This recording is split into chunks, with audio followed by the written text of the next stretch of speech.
Alright guys, welcome back to another video, and today we're here to do my top 12 Meta Quest 2, 3, and 3S games that no one ever talks about 2025 edition. Hopefully you guys find a good variety of games here that maybe you guys have not heard of or not played in a while. And if you guys want to support me and the channel, as always, links down below for all of these games will be down there so you guys can support me and the channel by purchasing them.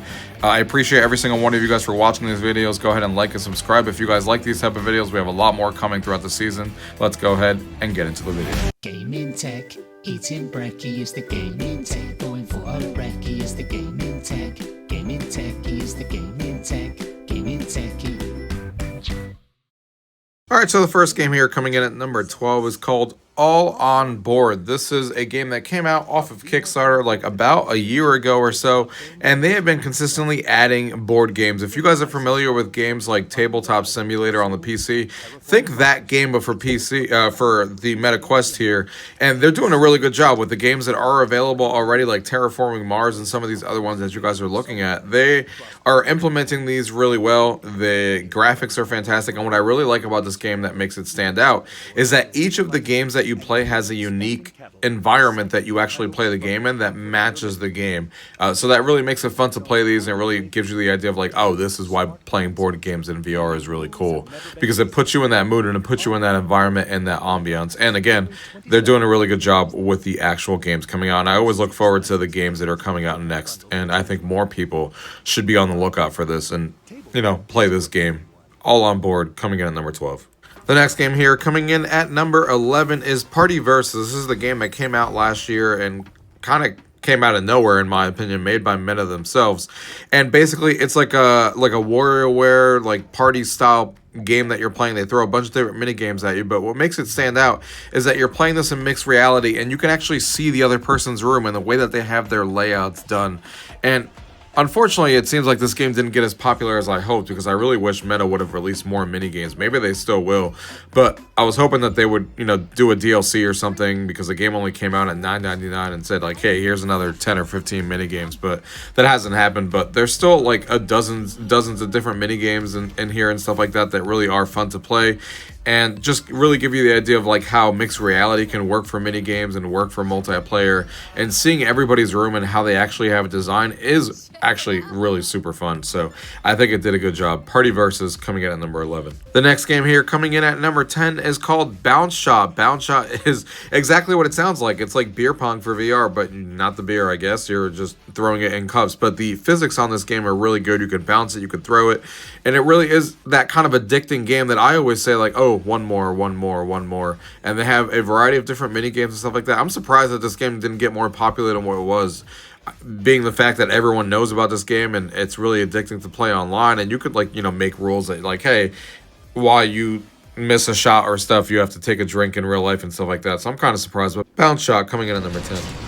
The next one here coming in at number 9 is called Last Stand. This one really caught me by surprise on how good it was. This is a mixed reality shooter, but it's a 1v1 game where you are playing also the environment. So it's like you versus another person and the environment as well, because you're basically shooting zombies as they come into your house and stuff like that, and they're using your actual like mapping of what you did for your room and stuff like that, and you're trying to shoot the other person across from you, and you're using all these different things and throwing away your actual environment and shooting your walls and stuff like that, dealing with the zombies, upgrading your weapons. It's super cool. I've never seen anything like this in mixed reality 1v1 multiplayer shooter where you're actually playing against the other person and also against these zombies as well, upgrading different environments, and it, like seeing your environment actually like explode and get rid of pieces and stuff like that is super cool. Last Stand coming in at number 9. The next one here coming in at number 8 is called Loco Dojo Unleashed. This is a Mario Party style game where they even have like an actual board in front of you.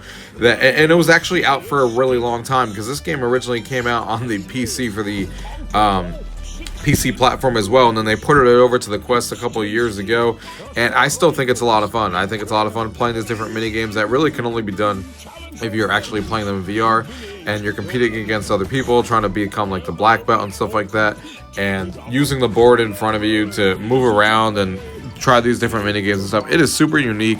I'm surprised we don't have more Mario Party style like board games like this in VR. And while this one still unfortunately didn't do that well, because it didn't do that well on PC either, it seemed like. But I think it's super fun, and I think a lot of people should try it. Anybody can get into this game. Playing this with friends is super fun. You could, of course, play them single player as well. The mini games are all unique. Loco Dojo Unleashed coming in at number 8. The next one here coming in at number 7 is called After the Fall. And I remember when this game came out, me and my friends that played this were obsessed with this. We would play this non-stop.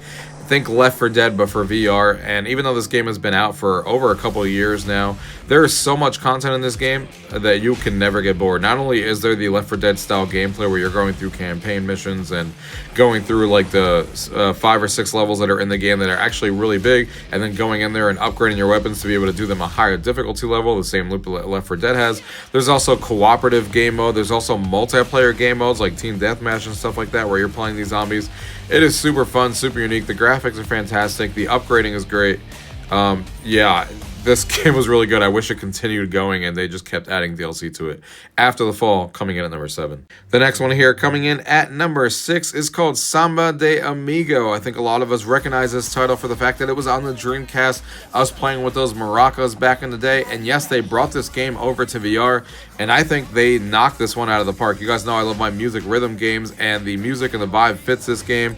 The way that you play this game where you're not just using the maracas, but they throw things at you that you have to dance sometimes, you have to hit different things and different poses and stuff like that. I think the graphics are great. The mixed reality mode that's an option in this game is also really, really well done, in my opinion. And yeah, there's a lot of different songs on here to enjoy, a lot of them reminiscent of things that you would definitely hear from back in the day, you know, in Samba de Amigo on the Dreamcast. And the graphics are really stylized and fit the game really, really well. So this is one of my favorite, still go-to games when it comes to playing music rhythm games on the Quest. Samba de Amigo coming in at number 6.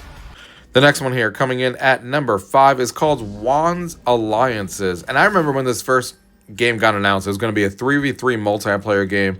I was super excited about it because it looked like it was the Wands original game that was 1v1 but brought into 3v3 multiplayer.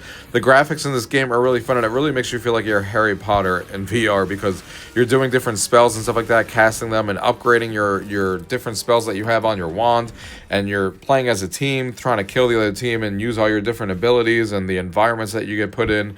It's super, super good, but it just didn't catch on, I guess, to a lot of people. I don't know why, because I think it's really, really fun.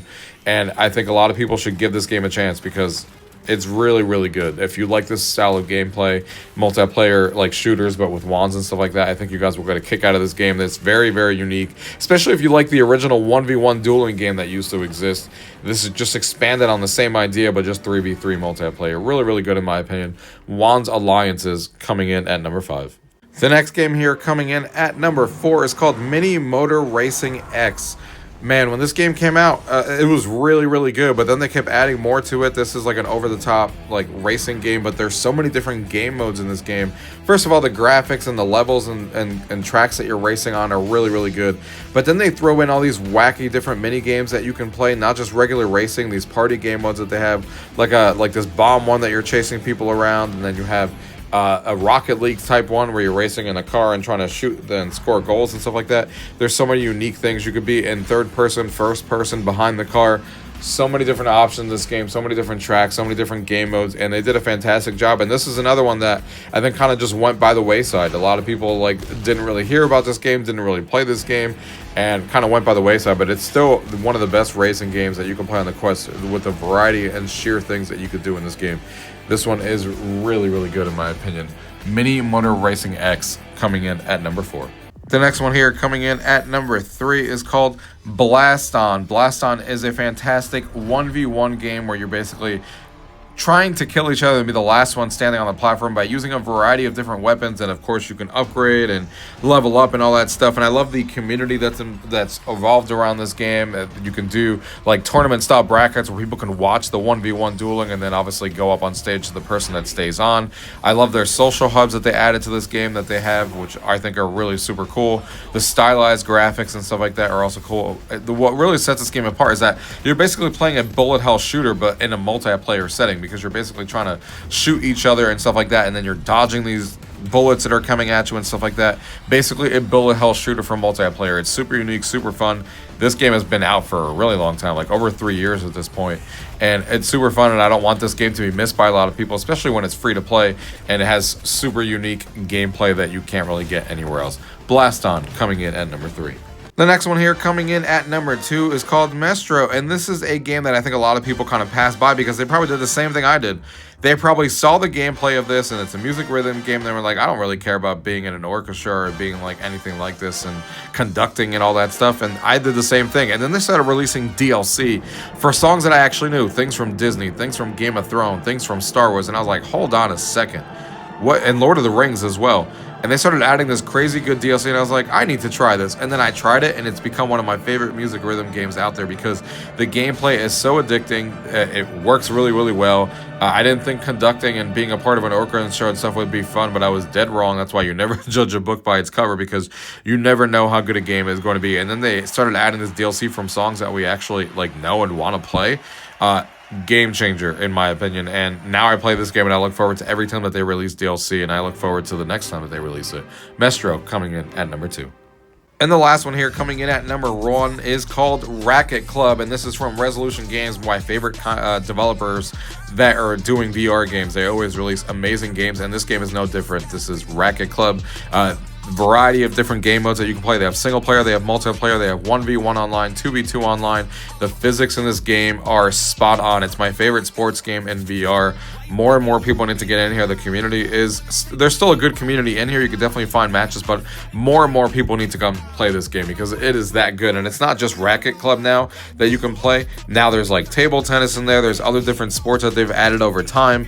And it's just so addicting. It's another one of those games that you go one more, and the fact that you can play 1v1 or 2v2 online is super, super addicting, and the physics are so spot on that you just feel like you're in there. And I think they did a great job in this game. I love that there's single player and multiplayer, so I can play it no matter what.